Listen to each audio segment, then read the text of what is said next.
숲으로 보는 성경 창세기 5번째 시간입니다. 창세기를 지금 5번에 나누어서 전체를 살펴보았습니다. 오늘은 마지막 시간이죠. 37장부터 50장까지에 있는 내용을 가지고 하나님께서 아브라함에게 주신 그 언약, 큰 민족을 이루시겠다라고 하는 이 언약을 어떻게 성취해 나가는가, 오늘 말씀을 통해서 우리가 살펴보고 은혜를 받는 귀한 시간이 될 수 있기를 바랍니다.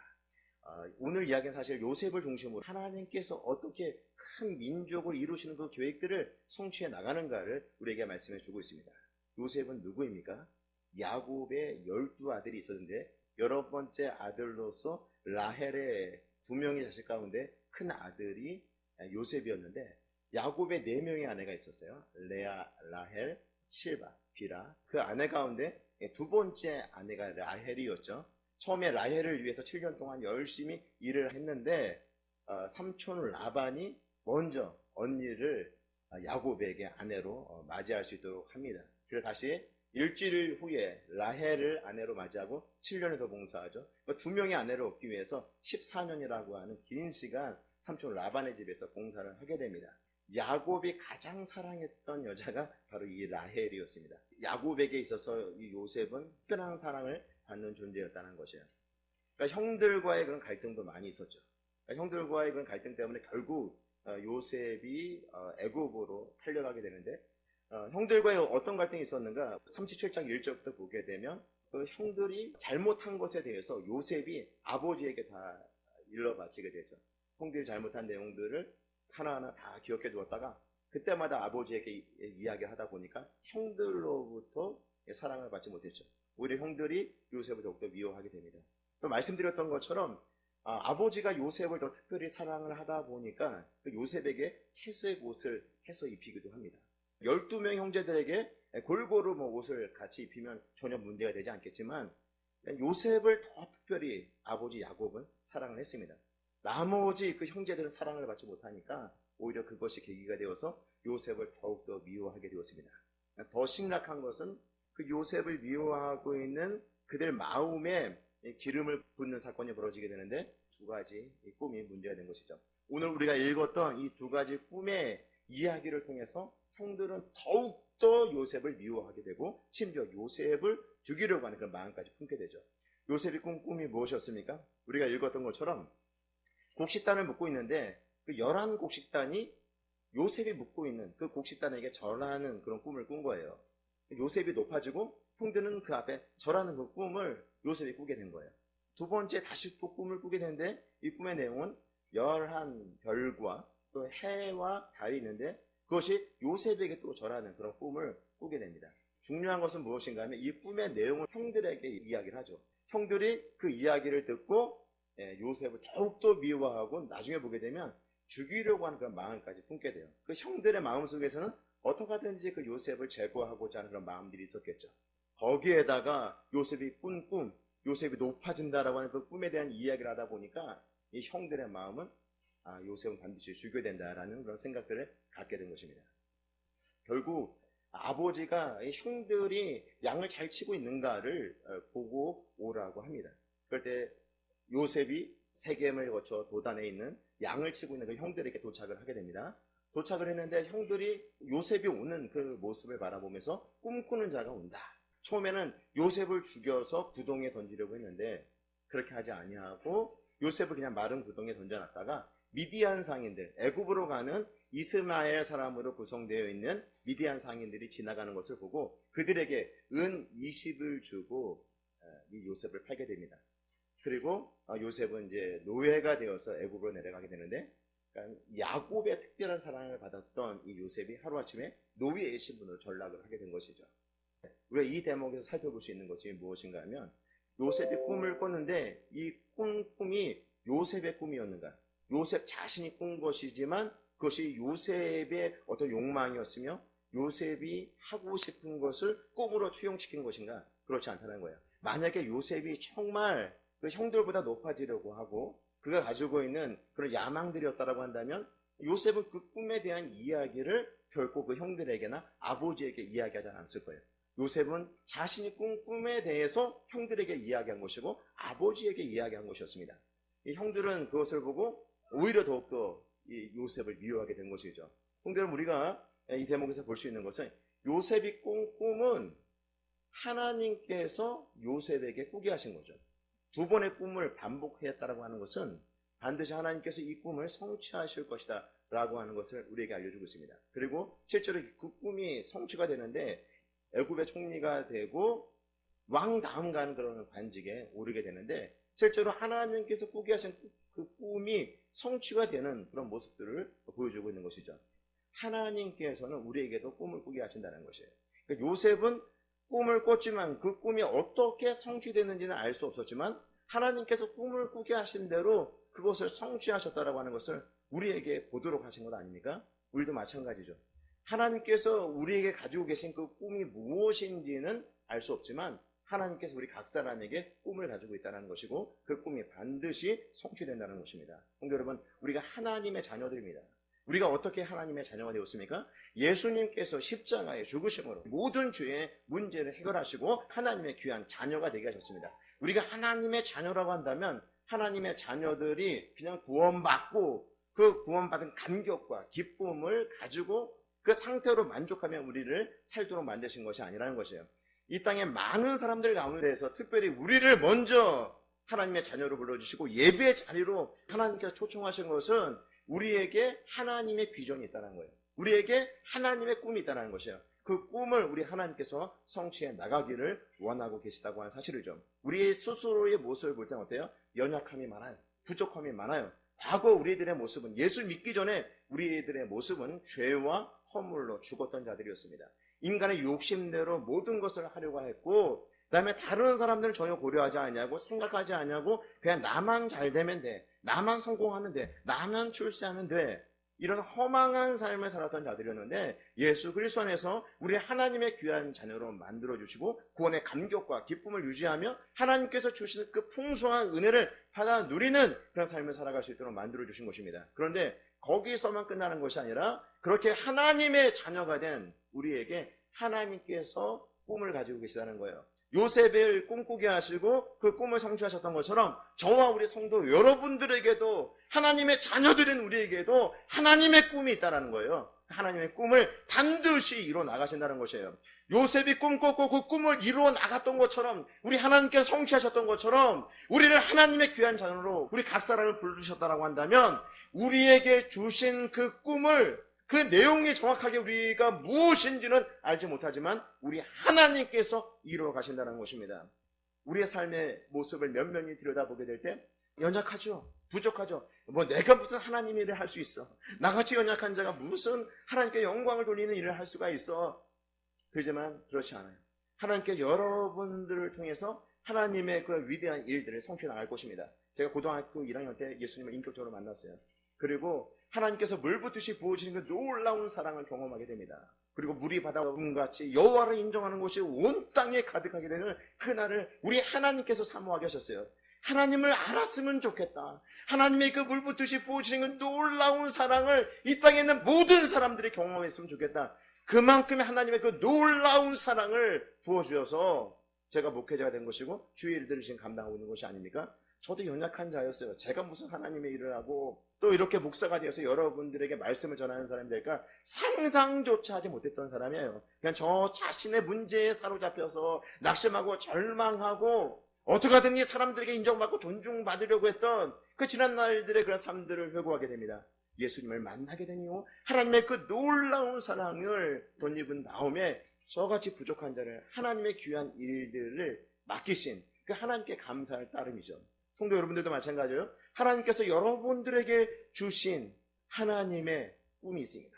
그 꿈을 이루어가는 귀한 일에 여러분들을 우리 하나님께서 분명히 사용하실 것입니다. 그냥 현재 여러분들이 관심을 갖고 있는 돈 벌고 그리고 다른 사람들과 비교해서 조금 더 나은 삶을 살아가는 것, 그 정도의 목표를 가지고 그 정도의 목적을 성취할 그런 존재가 아니라 하나님의 그 계획들을 성취해 나갈 하나님의 꿈이 되어서 하나님의 비전을 성취할 사람으로 저와 여러분들을 부르셨다라고 하는 사실을 기억하시고 여러분 마음속에 다짐이 달라졌으면 좋겠어요.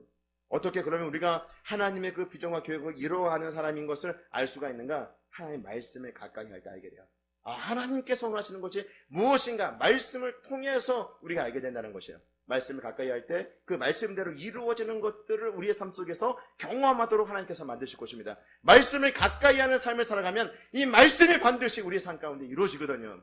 그 이루어지는 그 삶을 통해서 하나님께서 원하시는 뜻대로, 하나님께서 계획하신 대로 이 모든 것도 이루어 가시는구나. 말씀에 순종하는 우리의 삶을 통해서 하나님의 계획대로 이루어져 간다는 것을 알게 되는 것이에요. 그러니까 말씀을 가까이 하지 않는 사람은 하나님의 뜻이 이루어지는지 이루어지지 않는지, 하나님께서 나에게 뜻이 있는지, 하나님께서 나에게 계획을 가지고 계시는지 가지고 계시지 않는지를 알 수가 없는 것이에요.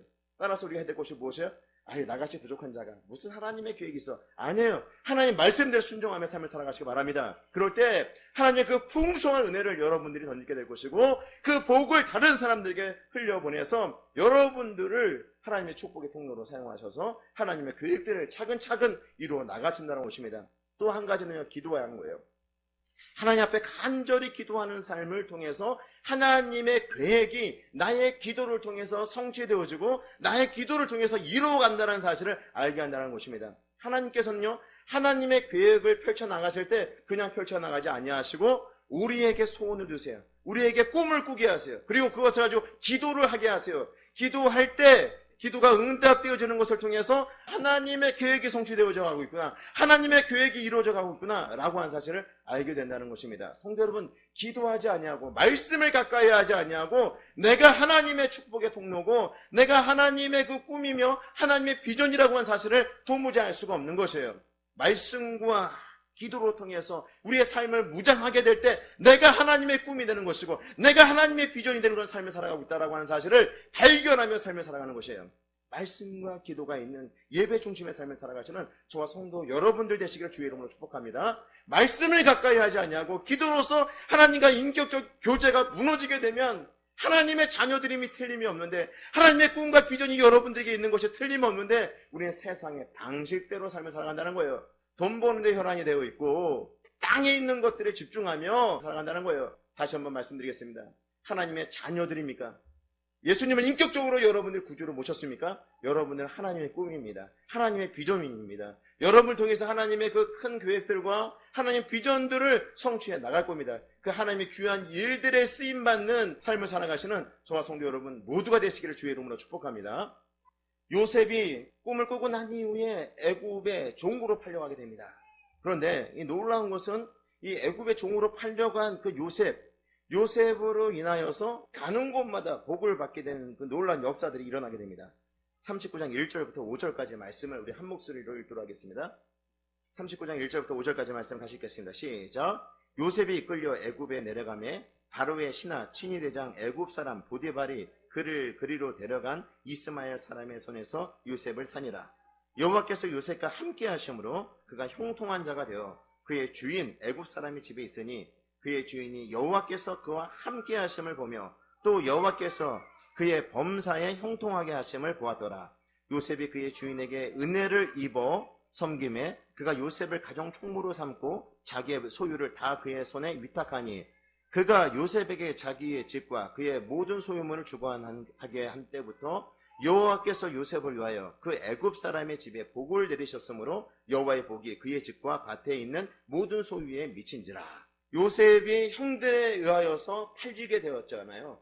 야곱에게 특별한 사랑을 받는 존재에서 노예로 전락하게 되는데, 노예로 전락한 요셉은 애굽에 내려가서 보디발 장군의 집에서 우리 하나님께서 은혜를 베푸시고 요셉을 형통케 하셔서 요셉을 통해서 복이 그 보디발 장군의 집에 흘러 넘치도록 만드셨다는 것입니다. 가정 총무가 되게 하셔서 그 집안에 있는 모든 것들을 주관할 수 있도록 우리 하나님께서 만드신 것입니다. 매일매일 하루하루의 삶에 최선을 다하면서 하나님과 그런 인격적 관계, 그런 친밀한 관계를 유지하게 될 때 하나님께서 주신 복을 요셉이 받아 누리고 요셉이 속해 있는 그런 공동체에 흘려보낼 수 있었다라고 하는 것을 말씀해 주고 있는 것입니다. 중요한 것은요, 하나님의 비전, 하나님의 꿈이 여러분들에게 있는데 그 꿈을 성취해 나갈 때 우리가 무엇이 되는 것이 하나님의 목표가 아니라는 거예요. 여러분이 검사가 되고 판사가 되고 여러분들이 의사가 되고 CEO가 되어서 많은 사람들을 거느리는 것이 하나님의 목표고 우리 하나님께서 목적하고 있는 것이 아니라는 것이에요. 다시 말씀드리면 무엇이 되는 것이 하나님께서 여러분들에게 꿈꾸게 하신 것이 아니라는 것이에요. 요셉의 삶을 보게 되면 요셉은 몰라요. 그냥 본인이 가는 곳마다 열심히 최선을 다해서 삶을 살아가요. 하나님과 그런 관계를 포기하지 않아요. 하나님께서 주시는 그 은혜를 풍성히 누리고 그 은혜를 흘려보내는 귀한 축복의 통로로 쓰임받는 모습을 보이게 되는 것이죠. 요셉이 이렇게 보디발 장군의 집에서 그 집을 형통케 하는, 그리고 가정 총무로서 그 집안에 있는 그 모든 것들을 주관하게 하였는데, 어떤 문제가 생기냐면 보디발 장군의 아내가 있었는데 그 아내가 요셉을 유혹하죠. 그와 어떻게 하든지 동침하려고 합니다. 그럴 때 요셉이 어떻게 거절하는 걸 볼게요. 39장 7절에서 9절까지 제가 말씀 읽어드리겠습니다. 그 후에 그의 주인의 아내가 요셉에게 눈짓하다가 동침하기를 청하니 요셉이 거절하며 자기 주인의 아내에게 이르되 내 주인이 집안의 모든 소유를 간섭하지 아니하고 다 내 손에 위탁하였으니 이 집에는 나보다 큰 이가 없으며 주인이 아무것도 내게 금하지 아니하였어도 금한 것은 당신뿐이니 당신은 그의 아내임이라. 그런즉 내가 어찌 이 큰 악을 행하여 하나님께 죄를 지으리까. 여기서 한번 9절 말씀을 다시 한번 볼게요. 이 집에 나보다 큰 이가 없으며 주인이 아무것도 내게 금하지 아니하였어도 금한 것은 당신뿐이니이다. 당신은 그의 아내임이니라. 그런즉 내가 어찌 이 큰 악을 행하여 누구에게 범죄하는 거예요? 9절에 보게 되면 하나님께 죄를 지으리까. 우리가 이제 상식적으로 보게 될 때 지금 보디발 장군의 아내와 동침을 하게 되면 누구에게 죄를 범하는 거예요? 보디발 장군에게 죄를 범하는 거잖아요. 근데 오늘 성경 말씀에서는 뭘 얘기하고 있습니까? 이 큰 악을 행하여 하나님께 죄를 지으리까. 보디발 장군이 내게 금한 것이 있는데 당신인데 당신과 내가 동침하게 될 때 내가 어떻게 이 큰 악을 나의 주인인 보디발 장군에게 행할 수 있습니까? 이런 표현이 나와야 되는데 야곱은 그렇게 얘기하지 않고 있죠. 내가 어찌 이 큰 악을 행하여 하나님께 죄를 지으리까. 훨씬 더 고차원적인 윤리와 도덕을 가지고 있는 사람이 바로 요셉이었던 거예요. 왜 그렇습니까? 보디발 장군의 아내와 동침하는 것은 윤리적으로 문제가 되고 보디발 장군에게 죄를 범하는 것이지만 요셉에게 있어서는 그 누구에게 죄를 범하는 거예요? 하나님께 죄를 범하는 거죠. 그러니까 요셉은 지금 보디발 장군의 집에 노예로 있지만 그 가운데서 누구를 바라보면서 삶을 살아간 사람이에요? 하나님을 바라보고 내 삶이 힘들고 어렵고 아버지의 사랑을 받는, 사랑을 독차지했던 아들이었지만 지금 비참한 신세로 전락하여서 보디발 장군의 집에서 노예로 삶을 살아가고 있지만 그 가운데서도 낙심하지 않냐고 누구에게 집중하고 있는 거예요? 하나님께 집중하고 있는 거예요. 내가 죄를 범하면, 내가 보디발 장군인 집에서 죄를 범하면 그 죄는 하나님께 범하는 것이다. 그래서 보디발 장군의 아내와 동침할 수 없다. 오히려 그 자리를 피해 가죠. 보디발 장군의 아내의 모함으로 요셉이 감옥에 갇히게 됩니다. 이렇게 요셉은요, 자기에게 닥칠 그런 손해와 어려움을 충분히 인지하였음에도 불구하고 하나님의 말씀에 순종한 거죠. 하나님과 인격적 관계를 더 중요하게 생각했던 것입니다. 그런 관계 속에서 하나님께로부터 받은 복을 아낌없이 흘려보내는 귀한 축복의 통로가 되었다는 것이죠. 이렇게 노예로 있으면서도 그가 하나님께로부터 복을 받고 그 받은 복을 그 보디발 장군의 집에 흘려보내는 귀한 축복의 통로로 쓰임받았다라고 하는 것을 우리에게 알려주고 있는 것입니다. 그리고 요셉이 보디발 장군의 집에서 이제 감옥으로 이제 옮겨지게 되지 않습니까? 그 감옥에서도 하나님께서 요셉의 삶을 형통케 하시고 요셉을 통해서 그 복이 흘러가도록 만들어 주십니다. 39장 20절부터 한번 볼까요? 39장 20절부터 제가 읽어드리겠습니다. 이에 요셉의 주인이 그를 잡아 옥에 가두니 그 옥은 왕의 죄수를 가두는 곳이었더라. 요셉이 옥에 갇혔으나 여호와께서 요셉과 함께 하시고 그에게 인자를 더하사 간수장에게 은혜를 받게 하시매 간수장이 옥중 죄수를 다 요셉의 손에 맡김으로 그 재반 사물을 요셉이 처리하고 간수장 그의 손에 맡긴 것을 무엇이든지 살펴보지 아니하였으니 이는 여호와께서 요셉과 함께 하심이라. 여호와께서 그를 범사에 형통하게 하셨더라. 그러니까 요셉이 지금 감옥에 갇혀 있잖아요. 감옥에 갇혀 있는데 간수장에게 인정을 받는 거예요. 그리고 모든 감옥에서 그 재반 업무를 다 누가 보는 거예요? 요셉이 볼 수 있도록 만들어 주었다는 것이에요. 하나님의 은혜인 거죠. 하나님과 그런 인격적 친밀한 관계를 유지하고 있었던 요셉은 하나님께로부터 받은 그 은혜를 죄수들이 있는 공간에서도 흘려보내는 그런 축복의 통로가 되었다라고 하는 것을 말씀해 주고 있습니다. 성도 여러분, 우리가 무엇인가 되는 것을 하나님께서 최종적으로 그것을 목적하겠지만 그 과정을 무시하지 않는다는 것이에요. 예?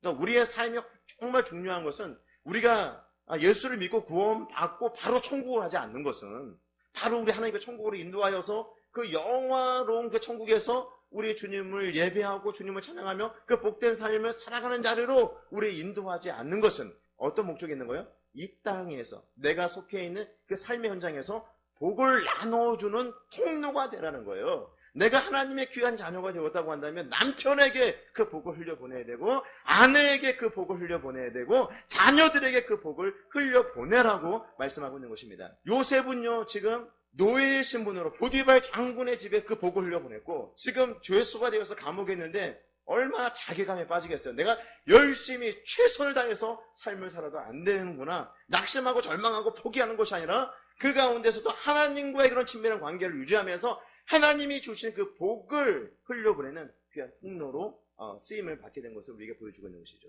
또 감옥에 두 사람이 들어오게 됩니다. 술 맡은 관원장과 떡 굽는 관원장, 굉장히 높은 그 신분의 관직을 가진 사람들이 들어오게 돼요. 그럴 때 이 둘이 꿈을 꾸게 되는데 요셉이 이 둘의 꿈을 해석을 해줍니다.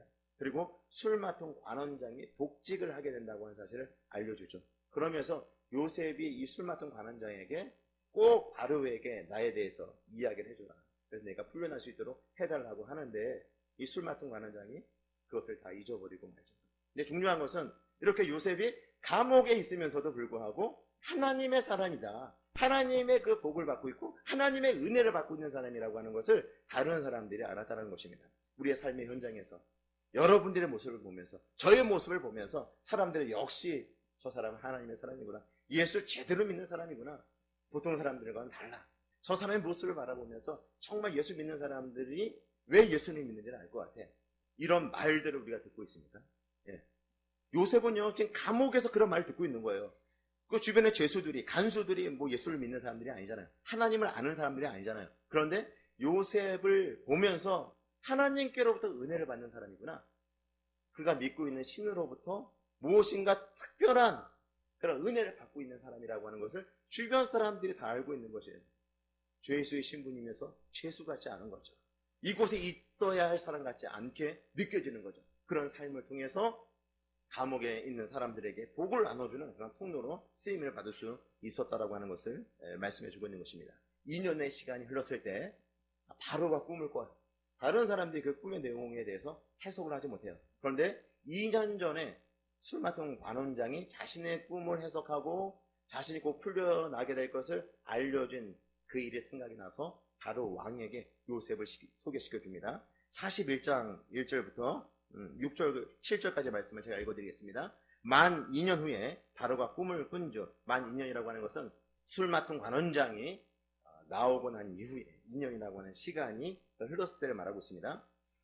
만 2년 후에 바로가 꿈을 꾼 줄 자기가 나일강에 서 있는데 보니 아름답고 살진 7 암소가 강가에서 올라와 갈밭에서 뜯어먹고 그 뒤에 또 흉하고 파리한 다른 7 암소가 나일강가에서 올라와 그 소와 함께 나일강가에 서 있더니 그 흉하고 파리한 소가 그 아름답고 살진 7 소를 먹으니라. 바로가 곧 깨었다가 다시 잠이 들어 꿈을 꾸니 한 줄기에 무성하고 충실한 7 이삭이 나오고 그 후에 또 가늘고 동풍에 마른 7 이삭이 나오더니 그 가는 7 이삭이 무성하고 충실한 7 이삭을 삼킨지라. 바로가 깬즉 꿈이라.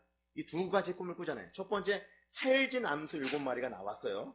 예. 그리고 난 이후에 파리한 암소 7이 나와서 이 살진 암소 7마리를 잡아먹는 거예요. 그리고 충실한 이삭 7개가 먼저 나왔어요. 그리고 깡마른 이삭 7, 그러니까 쭉정이 같은 7 이삭이 나와서 이 충실한 7 이삭 7개를 이렇게 삼키는 이런 꿈을 두 번을 꾸게 된 거예요. 첫 번째 꿈은 소 꿈이고 두 번째는 이삭에 대한 꿈이죠. 이 두 꿈을 꿨는데 도무지 이 꿈에 대한 해석할 수 있는 방법이 없는 거죠.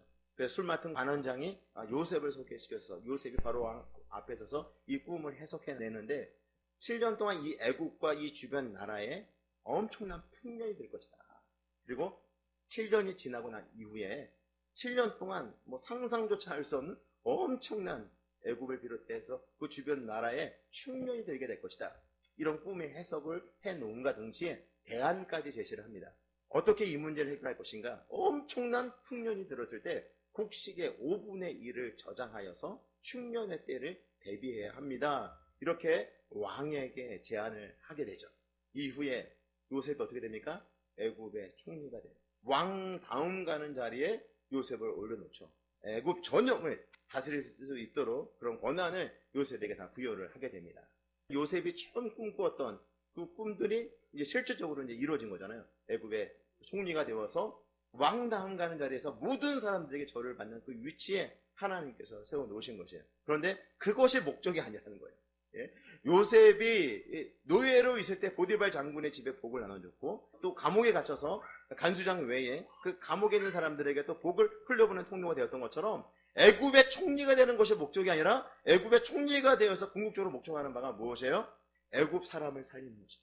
그리고 그 주변에 있는 나라들을 살리는 것입니다. 그리고 야곱과 그의 아들을 살려서 아브라함에게 약속하신 언약, 큰 민족을 이루시겠다라고 하는 그 약속을 성취하는 거죠.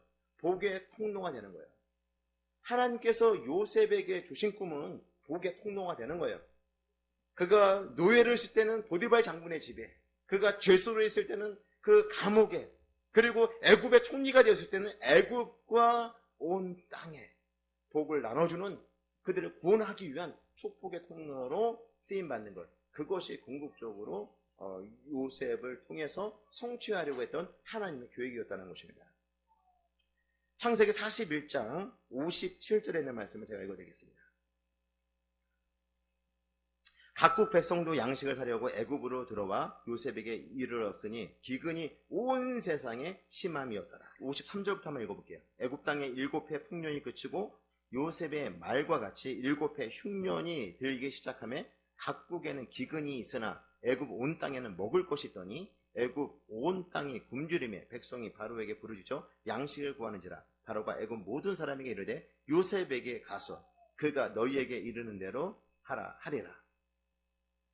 이렇게 이제 그 양식들을 요셉을 통해서 이제 애굽 백성들과 또 주변 나라에게 그 양식들을 공급하고, 또 말씀드렸던 것처럼 가나안 땅에도 기근이 일어서 야곱과 그의 가족들이 애굽에 이주를 하여서 살도록 하고 그들까지 구원하는 이 일에 귀하게 축복의 통로로 쓰임받는 것을 보게 됩니다.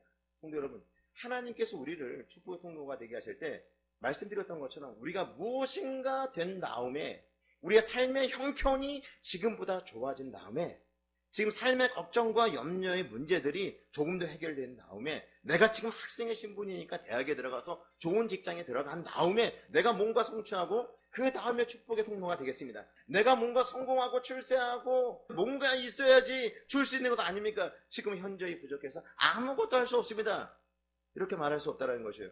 요셉은요, 노예였지만 보디발 장군의 집에 복을 나눠주는 축복의 통로가 되었어요. 죄수의 신분으로서 아무것도 할 수 없는 것 같지만 간수를 비롯해서 그 감옥에 있는 사람들에게 하나님의 은혜가 무엇인지를 흘려보내는 통로가 되었다는 것입니다. 그리고 온 애굽을 통치하는 왕 다음 가는 자리에 있을 때 주변 나라를 다 구원하고 애굽도 구원하고 야곱과 그 70명의 가족들도 구원하는 그 놀라운 일들을 행했다는 것이죠. 우리가 성공하고 출세하고 높은 지위에 올라가는 것을 목적하지 않아요. 거기 올라가서 내가 배 두들기면서 다른 사람들에게 굴림하며 호령하며 삶을 살아가는 것, 그것이 하나님께서 목적하는 삶이 아니라는 것이에요. 하나님께서 목적하는 것은 내 삶의 자리에서 복을 흘려보내는 거예요. 예수 그리스도의 그 생명을 이웃들에게 흘려보내는 것, 그것이 하나님께서 우리에게 가지고 계신 꿈이고 하나님께서 우리에게 가지고 계신 비전들이에요. 그런 것들이 하나하나 성취해 나가는 그런 과정에 우리가 서 있을 뿐이라고 하는 사실이죠.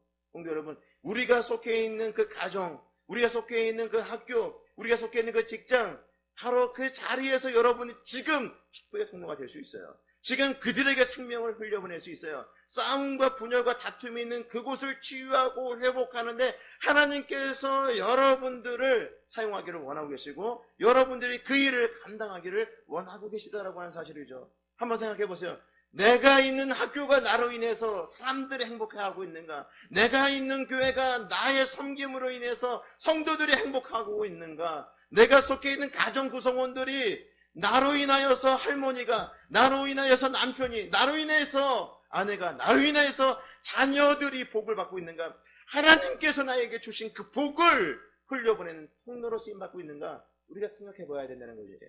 여러분들이 뭔가 된 다음에 큰일 할 수 없어요. 하나님의 꿈을 이루어 가시는 그 과정들을 보게 되면 전혀 하나님의 그런 계획이 없는 그런 삶과 같은 그 현장에서도 하나님께서 함께 하시고 하나님께서 복을 주시고 하나님의 그 놀라운 계획들이 성취되어져 가는 것들을 보게 되지 않습니까? 성도 여러분, 지금 복을 흘려보내십시오. 여러분 속해 있는 그 가정, 여러분 속해 있는 직장, 여러분 속해 있는 그 학교에서 축복의 통로가 되시길 바랍니다. 우리가 은혜 받은 만큼 흘려보낼 수 있어요. 아무것도 없으면 어때요? 아무것도 없으면 세상 사람들과 방불한 삶을 살아요. 근데 하나님께서 나에게 주시는 은혜가 있으면 그 은혜를 가지고 흘려보내게 될 때 흘려보내는 만큼 우리 가정이 살아나는 줄로 믿습니다. 우리 이웃이 살아나는 줄로 믿습니다. 내가 속해 있는 공동체가 살아나게 되는 줄로 믿습니다. 하나님과의 그런 친밀한 관계를 다시금 회복하시고 하나님께서 주신 그 은혜를 아낌없이 우리 이웃들에게 흘려보내는 귀한 축복의 통로가 될 수 있기를 주의 이름으로 축복합니다. 요셉에게 하나님께서 이 꿈을 주시고 그 꿈을 이루어 가시는 그런 과정들을 보게 되면 고난이 있는 것을 보게 되죠. 요셉이 몇 살에 애굽에 노예로 끌려가게 되냐면 17살에 끌려가게 돼요. 그것도 형들이 요셉을 팔아버린 거죠. 다인이 나이가 몇 살이야? 19살. 만으로 하면 17살. 그치? 그러니까 다인이 나이 정도 된 요셉이 지금 아버지의 사랑을 독차지하고 있었는데 지금 어디로 끌려간 거예요? 전혀 가보지 않은 낯선 땅, 가나안과는 전혀 다른 그 문명의 도시로 끌려가게 된 거예요. 다시 돌아올 그런 가능성은 제로죠. 미래가 보이지 않는 그런 요셉. 하나님께서 요셉을 꿈꾸게 하셨고 그 꿈을 이루어 가실 것인데, 근데 요셉은 그 꿈과는 전혀 다른 방향으로 가고 있는 것이죠. 애굽에서 노예가 되었어요. 노예가 되었다가 죄수의 신분으로 전락하게 됩니다. 이런 일들이 무려 몇 년 동안 진행되냐면 17살에 애굽의 노예로 끌려가서 30살이 될 때까지 그렇게 힘든 삶을 살아가요. 우리가 생각할 때는 요셉의 꿈을 꾸게 하시고 그 꿈을 이루실 그런 의지가 있으신가, 이런 생각들을 하게 되죠. 우리가 하나님의 귀한 자녀가 되었잖아요. 하나님의 귀한 자녀가 되어서 하나님께서 우리를 구원하시고 우리를 인도하시고 우리 삶 가운데 날마다 은혜를 베푸신다라고 하는데, 근데 실제로 우리의 삶을 보게 되면 가난해요. 우리의 삶을 보게 되면 힘들어요. 우리의 삶을 보게 되면 어려워요. 고난이 있어요. 그러면 하나님이 정말 나에게 관심이 있는 거야? 나와 함께 하시는 거야? 이런 부분에 대해서 의심이 생길 수 있는 거죠. 요셉도 충분히 의심할 수 있었겠죠. 아니, 나에게 이런 꿈을 꾸게 하시고 애굽에 노예로 끌려가게 하셔? 애굽에 노예로 끌려가서도 거기서도 열심히 하나님을 섬겼는데 죄수가 되게 했잖아요. 나를 죄수로 만들어?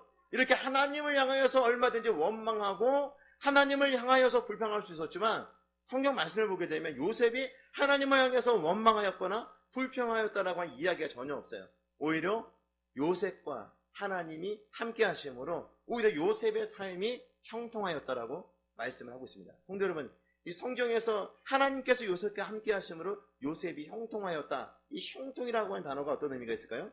우리가 읽었던 본문 말씀이지만 제가 한 번 더 살펴보도록 하겠습니다. 39장 3절을 제가 읽어드리겠습니다. 그의 주인이 여호와께서 그와 함께 하심을 보며 또 여호와께서 그의 범사에 형통하게 하심을 보았더라. 요셉이 그의 주인에게 은혜를 입어 섬김에 그가 요셉을 가정 총무로 삼고자 자기의 소유를 다 그의 손에 위탁하니 그가 요셉에게 자기의 집과 그의 모든 소유물을 주관하게 한 때부터 여호와께서 요셉을 위하여 그 애굽 사람의 집에 복을 내리셨으므로 여호와의 복이 그의 집과 밭에 있는 모든 수유에 미치니라. 여기서 보게 되면 여호와께서 그의 범사에 형통하게 하심을 보디발 장군이 보았다라고 얘기를 하잖아요. 그러니까 하나님께서 요셉과 함께 하심으로 요셉이 형통하였다는 거예요. 요셉이 지금 형통하지 않아요? 형통하지 않죠. 요셉은 지금 어디에 가 있어요? 애굽의 노예로 끌려가서 보디발 장군의 집에 있는 거예요. 요셉을 통해서 그 복을 흘려보내는 축복의 통로가 됐지만 요셉 자신은 여전히 노예의 신분으로 있는 거죠. 그 집 전체의 어떤 일들을 돌보는 그런 사람이 되게 하였지만 다른 노예들보다는 더 높은 위치에 있기는 하였지만 그렇다고 해서 노예 신분이 벗겨진 건 아니잖아요. 그러니까 결코 요셉의 삶이 형통하지 아니하였는데 요셉의 삶을 하나님께서는 형통하였다라고 말씀해 주고 있는 것입니다. 또한 요셉이 감옥에 갇혔잖아요. 이게 죄수의 신분이었는데도 마찬가지예요. 23절, 41장 23절 말씀을 볼게요. 간수장이 그의 손에 맡긴 것을 무엇이든지 살펴보지 아니하였으니 이는 여호와께서 요셉과 함께 하심이라. 여호와께서 그를 범사에 형통하게 하셨더라. 범사에 요셉을 형통하게 하셨더라. 또 말씀하고 있어요. 지금 요셉이 지금 어디에 있어요? 감옥에 있죠. 감옥에서 형통해 봤자죠. 감옥에서 잘 돼 봤자죠. 거기서 풀려나가는 것이 형통한 것이지, 감옥에 있으면서도 그가 형통하였다라고 하는 말을 이해하기가 쉽지 않다는 거예요. 노예를 쓰면서 형통한 것, 감옥에 갇혀있는 그 죄수의 신분으로서 형통한 것, 우린 쉽게 이해가 가지 않아요. 그럼에도 불구하고 형통하다라고 말씀하고 있는 이유가 뭐예요? 형통하다라고 하는 것은 하나님이 함께 하시는 것이 형통한 삶이에요. 내가 고난 가운데 있다 할지라도, 내가 어려움 가운데 있다 할지라도, 내가 가난 가운데 있다 할지라도, 내가 질병 가운데 있다 할지라도 하나님께서 함께 하시는 것이 형통한 삶이다 말씀을 드릴 수 있어요. 하나님께서 함께 하시면 그 어디나 하늘나라가 되는 거죠. 하나님이 나와 함께 하심을 경험할 수 있으면 그 삶이 형통한 삶이 되는 거예요. 내 삶 속에서 하나님이 나와 함께 하심을 경험하지 못하면 모든 것이 풍족한 삶 가운데 살아도 우리는 공허해요. 삶의 의미가 뭔지를 끊임없이 찾으려고 하고 행복하지 않는 삶을 살아가요. 그러나 하나님이 나와 함께 하심을 경험하면 그 어디나 하늘나라가 될 수 있는 거예요. 내 삶이 형통하다라고 말씀을 드릴 수 있는 것입니다. 여러분 삶이 정말 형통하기를 원하십니까? 그러면 하나님이 나와 함께 하심을 믿으시기 바랍니다. 하나님이 저와 우리 성도 여러분들에게 함께 계시다라고 한 사실, 성경을 통해서 분명히 말씀하고 있어요. 하나님은 우리를 떠나지 아니하십니다. 우리와 함께 하십니다. 우리와 함께 하시는 그 하나님을 경험함으로 형통한 삶을 살아가시는 저와 성도 여러분 모두가 되시기를 주의 이름으로 축복합니다. 그렇다면 요셉이 아버지 집에 있을 때 형통하지 않았을까요? 아버지 집에 있을 때도 형통했어요. 그럼 요셉이 총리가 된 다음에 형통하지 않았을까요? 총리가 된 다음에도 요셉은 형통했어요. 그러나 성경 말씀을 보게 되면 아버지 집에 있을 때 요셉을 형통하다라고 이야기하지 않아요. 총리가 되어서 정말 모든 사람들에게 복을 나눠줄 때도 요셉에게 형통하다라고 말하지 않아요. 그런데 언제 형통하다라고 말하고 있어요? 노예의 신분으로 삶을 살아갈 때, 죄수의 신분으로 삶을 살아갈 때 하나님께서 함께 하심으로 요셉이 형통하였다라고 말씀을 하고 있습니다. 성도 여러분, 우리가 고난 가운데 있을 때, 어려움 가운데 있을 때는요, 하나님이 함께 하신다는 생각을 못해요. 내가 하는 일마다 안 되고, 또 내가 열심히 하는데 열심히 하는 것만큼의 결과를 얻지 못하게 될 때는 하나님 나에게 관심이 없나 보다, 하나님은 나와 함께 하지 않는가 보다, 이런 생각들을 할 수가 있는데 그렇지 않다는 거예요. 요셉은 지금 보디발 장군의 집에서 그렇게 열심히 일했으면, 그리고 그 가정이 복을 받았으면 그 앞으로의 일은 뭐예요? 노예의 신분으로부터 자유롭게 된다든지 뭐 이런 혜택이 있어야 되는데 결과적으로는 죄수의 신분으로 전락해버리잖아요. 죄수가 됐는데도 하나님께서 요셉과 함께 하심으로 요셉이 형통하였다라고 말씀하고 있습니다. 우리의 삶에 고난이 있다 하더라도, 우리의 삶에 어려운 가운데 있다 하더라도 그것이 형통한 삶이다. 왜? 하나님이 우리와 함께 하시고 하나님의 계획이 성취되어져 가는 과정이기 때문에 그렇습니다. 형들에 의해서 요셉이 팔려서 보디발 장군의 집에 노예가 됐잖아요. 보디발 장군의 집에 노예가 되었다가 또 감옥에 갇히게 되고 죄수가 되지 않습니까? 이런 과정을 거쳐서 결국 뭐가 됩니까? 애굽의 총리가 되지 않습니까? 그러니까 하나님의 그 계획들이 성취되어져 가는 그런 과정 가운데 요셉이 있었던 것이에요. 그래서 어려움이 요셉에게 있었지만 하나님이 함께 하심으로 하나님의 계획들이 성취되어져 가는 그 과정 가운데 있었다라고 하는 것을 알려주고 있는 것입니다. 성도 여러분, 우리의 고난이 있을 수 있다 그랬어요. 내가 열심히 노력하지만 노력한 만큼의 결과를 얻지 못할 수도 있어요. 그러나 하나님이 함께 하심으로 하나님의 그런 계획들이 성취되어져 가고 있는 그런 과정임을 우리가 기억하시기 바랍니다. 고난이 우리에게 찾아오게 될 때 그 이유는 두 가지로 볼 수가 있어요. 첫 번째, 우리가 죄를 범하였을 때 하나님께서는 우리를 사랑하시기 때문에, 우리가 하나님의 자녀이므로 하나님께서 징계를 하십니다. 하나님의 사랑하는 자녀들을 징계하심으로 바른 길로 인도하신다는 것이에요. 내가 잘못하여서 내가 어려움을 겪고 고난을 겪고 있다고 한다면 죄를 회개하면 됩니다. 죄를 회개하고 주님께로 나아가게 될 때 우리는 이 고난으로부터 벗어날 수 있게 됩니다.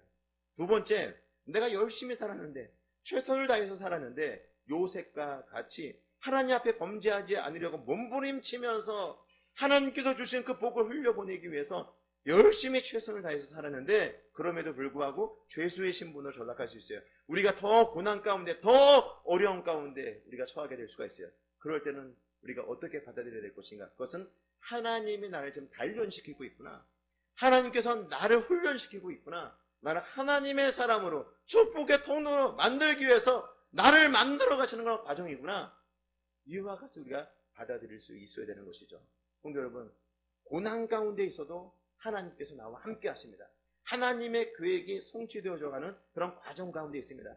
열방에 복을 나누어주는 그런 축복의 통로가 되도록 하기 위해서 나를 고난의 풀무로 단련시킨다는 사실을 기억하시고, 고난 가운데서 요셉과 같이 불평하거나 원망하지 마시고 오히려 하나님을 더욱더 의지함으로 하나님께서 주신 그 은혜를 충분히 받아 누리고 그 복을 흘려보내는 귀한 축복의 통로로 쓰임받는 저와 성도 여러분 모두가 되시길 주의 이름으로 축복합니다. 이제 말씀 마무리하도록 하겠습니다. 하나님께서 요셉에게 꿈을 보여주셨습니다. 그 꿈은 요셉이 꾼 꿈이 아니라 하나님의 꿈이었습니다. 하나님의 비전이었습니다. 그리고 그 꿈을 이뤄가는 가운데 요셉에게는 엄청난 고난이 있었습니다. 시련이 있었습니다. 무려 13년이라고 하는 긴 시간 동안에 노예로 있었으며 죄수의 신분으로 삶을 살아갈 수밖에 없었습니다. 그러나 그것이 전혀 의미 없는 시간이 아니었고 하나님의 사람으로 만드는, 하나님의 계획을 성취해가는 그런 시간들이었습니다. 그리고 요셉을 통해서 이제 애굽뿐만 아니라 주변에 있는 나라들, 그리고 야곱과 그의 가족 70명이 애굽으로 이주하여서 구원을 받게 되는 그런 놀라운 역사에 이 요셉이 통로로 쓰임을 받게 된 것입니다. 성도 여러분, 저와 성도 여러분들도 하나님의 귀한 자녀로 우리 하나님께서 불러주셨다고 한다면 하나님의 꿈과 비전이 있습니다. 잘 먹고 잘 살고 그냥 어떤 동물적 본능을 가지고 살아가는데 집중하며 삶을 살도록 우리를 부르지 아니하셨어요. 우리에게 목적이 있어요. 하나님의 꿈과 비전을 우리에게 심어주시고 하나님께서 고난이라고 하는 그 풀무로 여러분들 단련시킵니다. 그 고난의 풀무를 단련시킬 때 왜 나에게 이런 고난이 있어? 하나님께서 나만 싫어하는 거 아니야? 이런 생각을 하지 마시고 그 가운데서도 하나님을 바라보며 하나님의 은혜를 갈구하며 잘 연단받아서 요셉과 같이 내 주변에 있는 사람들에게 복을 나누어주는 귀한 축복의 통로로 쓰임받는 저와 성도 여러분 모두가 되시기를 주의 이름으로 축복합니다. 기도하시겠습니다.